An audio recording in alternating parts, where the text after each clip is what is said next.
நடிகர் பிரசன்னா அவர்களை வாழ்த்து அழைக்கிறோம். எல்லாருக்கும் வணக்கம். மனோ சார் எங்களோட எக்ஸ்டெண்டட் ஃபேமிலி மாதிரி. அவரோட பையன் ரத்தீஷ் இன்ட்ரடியூஸ் ஆகிற படம் ரொம்ப சந்தோஷமாக இருக்குது.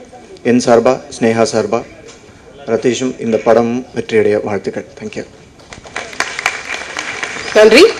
நடிகை ஸ்னேகா அவர்களை அதுக்கு முன்னாடி பிரசன்னா. அதுக்கு தான் அவங்க சார்பாக சேர்த்து நான் சொல்லிட்டேன். ரொம்ப நன்றி. Thank you very much. Thanks to both of you. MLA திரு கலையரசன் அவர்களை வாழ்த்து அழைக்கிறோம். அனைவருக்கும் காலை வணக்கம். ஒரு திரைப்படம் எடுப்பது என்றால் எவ்வளவு சிரமம் என்பதை என்னை விட இங்கே வந்திருக்கக்கூடிய திரைப்பட கலைஞர்களுக்கு நன்கு தெரியும்.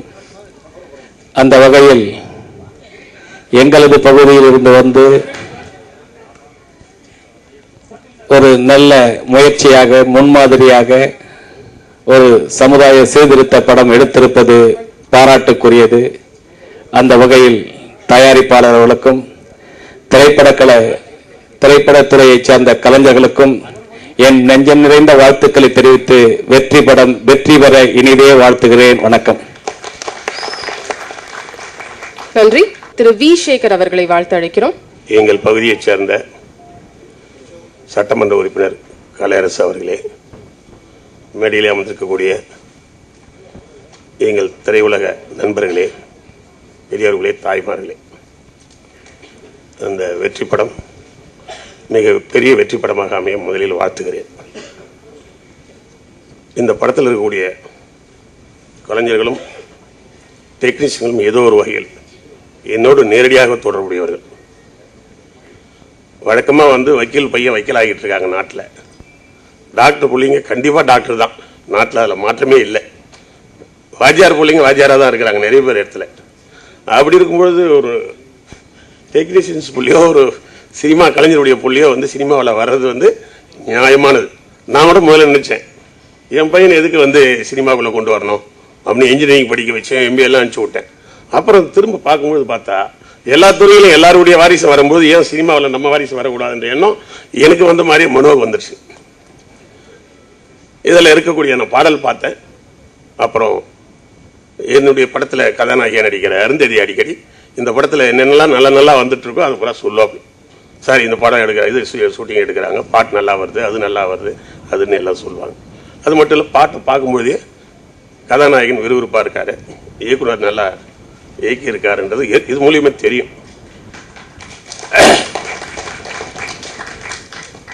இப்போ இந்த இயக்குனர் எங்க மாவட்டம் சேர்ந்தவர் தான். நான் திருவண்ணாமலை பகுதியை சேர்ந்தவர், அவர் வேலூர் சேர்ந்தவர். கண்டிப்பா அந்த மாவட்டத்தினுடைய மரியாதையை காப்பாற்றணுன்ற நம்பிக்கை இதில் இருக்கு. அதை விட என்னன்னா, நான் முருகனை என்னுடைய நண்பனா நினைப்பேன். என்னுடைய படத்துக்கு சரவண பொய்யின் பேர் வச்சேன். இங்க பாத்தீங்கன்னா முருகர் பாட்டே ஒண்ணு ஓடுது. அது இன்னும் அந்த இயக்குனருக்கு நமக்கும் உள்ள உறவை அதிகரிக்குது. ஏன்னா கடவுள்ன்றது வேற, தமிழ் கடவுள் முருகன் நான் நினைப்பேன்.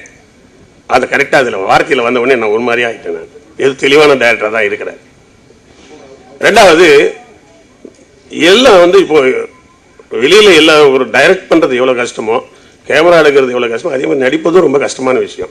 இப்போ நான்லாம் ஏன் நடிக்கவில்லை, அது ரொம்ப கஷ்டமான விஷயம். நமக்கு என்ன தெரியுமோ கதவசனமோ டைரக்ஷனமோ அதை பண்ணிட்டு போயிடலாம். அதே போல தயாரிப்பு மிக மிக கஷ்டமான விஷயம் இருக்கிறதுல. நடிப்புக்கு ஒரு அம்சம் இருந்தால் தான் நடிக்க முடியும். ஒரு ஃபேஸில் இருக்கணும், இன்வால்மெண்ட் இருக்கணும், ஞாபக சக்தி இருக்கணும், அதனால தான் நடிக்க முடியும். அதில் ரிஸ்க்லாம் வேற எடுக்கணும். எழுதுறவங்களுக்கு டைரக்ட் பண்றவங்களுக்கு பணம் தான் நஷ்டம் வரும். ஆனால் கதாநாயகனை நடிக்கிறவருக்கு கைகாலெல்லாம் உடையும், ஃபைட் பண்ண அவருக்கு தான் தெரியும். அதனால எல்லாத்துலேயும் ரிஸ்க் இருக்கு. ஹீரோயினா இருந்தால் அவங்க ஃபேஸை காப்பாற்றிக்கிறதுக்கு பட பண்ணணும். திடீர்னு உடம்பு உட்போம், மறுபடியும் உடம்பு ஒல்லியாகணும், ஃபேஸை கரெக்ட் பண்ணணும். அவங்க திடீர்னு வெயிலில் போனாலும் ஃபேஸ் பாதிக்கும், மழையில் போனாலும் ஃபேஸ் பாதிக்கும். இது ஒவ்வொருத்தருக்கும் ரொம்ப கஷ்டமான விஷயம். அதனால தான் நம்ம நடிக்கிறத நம்ம யோசனை பண்ணி பண்ணோம். அப்படி இருந்து கூட நானே 3 வழி என் படத்தில் நடிக்க வச்சிட்டேன்.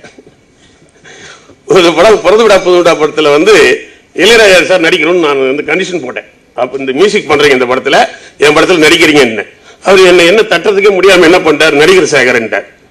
சொல்லிட்டு திடீர்னு வெளிநாட்டுக்கு பயமாயிட்டார். அப்புறம் சாங் நான் ஷூட் பண்ண வேண்டியதா போச்சு. எனக்கு என்ன பண்றதுனே புரியல. ஆனா என்னுடைய எல்லா படங்களையும் ஒரு பாட்டு மனோ பாடுவார். அப்ப மனோ மேல எனக்கு ஒரு கண்ணு என்னன்னாக்கா, பாட வரும்போதெல்லாம் என்ன ஹீரோ மாதிரி இருக்காரு, நல்லா அழகா இருக்காருன்னு நான் சொல்லுவேன். மனோ சித்ரா வந்தாங்கன்னா ஹீரோ ஹீரோயின் மாதிரி இருப்பாங்க. படத்துக்கு 2 பேரும் ஒன்னாவே பாட வருவாங்க. சித்ராவும் நல்லா அழகா இருப்பாங்க. இவங்க 2 பேரும் நடிக்க வைக்கணும்னு எனக்கு உள்ள எண்ணம் இருந்தது. ஆனா பானுப்பிரியா நடிக்கிறதுனால சித்ராவை நடிக்க வைக்க முடியல. உடனே மனோவிட்ட சொன்னேன், இந்த படத்துல பாடுறது மட்டும் இல்ல, நீ நடிக்கிற. அண்ணே நான் நடிக்கிறதெல்லாம் எனக்கு வேணாம், நீ தான் மேடையில பிரமாதமா ப்ரோக்ராம் பண்றீங்களா, வெளிநாட்டு ப்ரோக்ராம்ல இருந்து அப்படின்னு. அப்புறம் பார்த்தா அழகா பண்ணிட்டார். இளையராஜா ஊர்ல இருந்து வந்தார். கேட்டாரு, நான் ஒன்னு பாட்டுல பண்ணுன்னு சொல்லியிருந்தியே, என்ன ஆச்சுன்னு. நீங்க திடீர்னு சொல்லாம ஊருக்கு போயிட்டீங்க சார், வேற வழி இல்லை, நான் அதனால மனோ வச்சு. ஓ மனோவா, அவன் நல்லா இருப்பானே. உண்மையிலேயே படத்தை பார்த்துட்டு அவர் பாராட்டினார். மனோ நல்லா பண்ணிருக்காயா, உண்மையிலே அவன் நடிக்கக்கூடிய ஆள் தான் இளையராஜா சார் பார்த்துட்டு பாராட்டினார். அப்போ அவர் பாடகரா இருந்ததுனால மேடையில ஏறதுனால ஈஸியா அதை பண்ணிட்டார். சொன்ன உடனே பண்ணிட்டார், எந்த தயக்கம் இல்லை. சார் சார் சார் நடிச்சுட்டு ஒரு 2 நாள்ல ஷூட்டிங் முடிச்சுட்டு போயிட்டார். அந்த மாதிரி நடிக்கிறது ரொம்ப கஷ்டமா இருந்தது. மேடை பயம் இல்லாம தான் நடிக்க முடியும். ஆனா என்னையே இப்ப போன ஸ்நேக நடிக்க படத்துல நான் நடிக்க வேண்டிய கட்டாயம் ஒரு தடவை வந்துருச்சு. நான் என் படத்திலேயே நடிக்க மாட்டேன்னா, பாரதியா கூப்பிட்டு நடிக்க மாட்டேனே. திடீர்னு ஒரு தடவை பள்ளிக்கூடம் படம் ஷூட்டிங் நடக்கும்போது ஸ்நேகா அவங்க எல்லாம் இருக்கும்போது, நீ இந்த படத்துல 4 சீன் நடிச்சே ஆகணும், என்ன உயிரை எடுத்துட்டாங்க. போனேன், அப்புறம் நடிச்சுட்டு அப்புறம் பார்த்தா நானும் படங்கள்ல 2 பேரும் ஃபோன் பண்றாங்க. அந்த மாதிரி இந்த நடிப்புன்றது ரொம்ப கஷ்டமான காரியங்கள். இது அழகா எல்லாம் பண்ணியிருக்கிறாங்க. ஸ்னேகா நம்மளுடைய ஹீரோயினும் நல்ல படத்தில் பண்ணியிருக்காங்க. தயாரிப்பாளருக்கு இந்த படம் வெற்றி படமாக அமைஞ்சு டெக்னீஷியன்ஸுக்கு நல்லாவும் வரணும், அதே நேரத்தில் தயாரிப்பாளருக்கு லாபம் வரணும். ஒரு தயாரிப்பாளர்கள் பணம் போட்டு அதிக லாபம் எடுக்கலாம் கூட, கொஞ்சம் லாபம் எடுத்தா கூட அடுத்து படம் பண்ணுவார், பல டெக்னீஷியன்ல வாழ வைப்பார். அதனால இந்த படம் மிக வெற்றி படமாக வர வேண்டும் என்று வாழ்த்தி விடைபெறுகிறேன். வணக்கம்.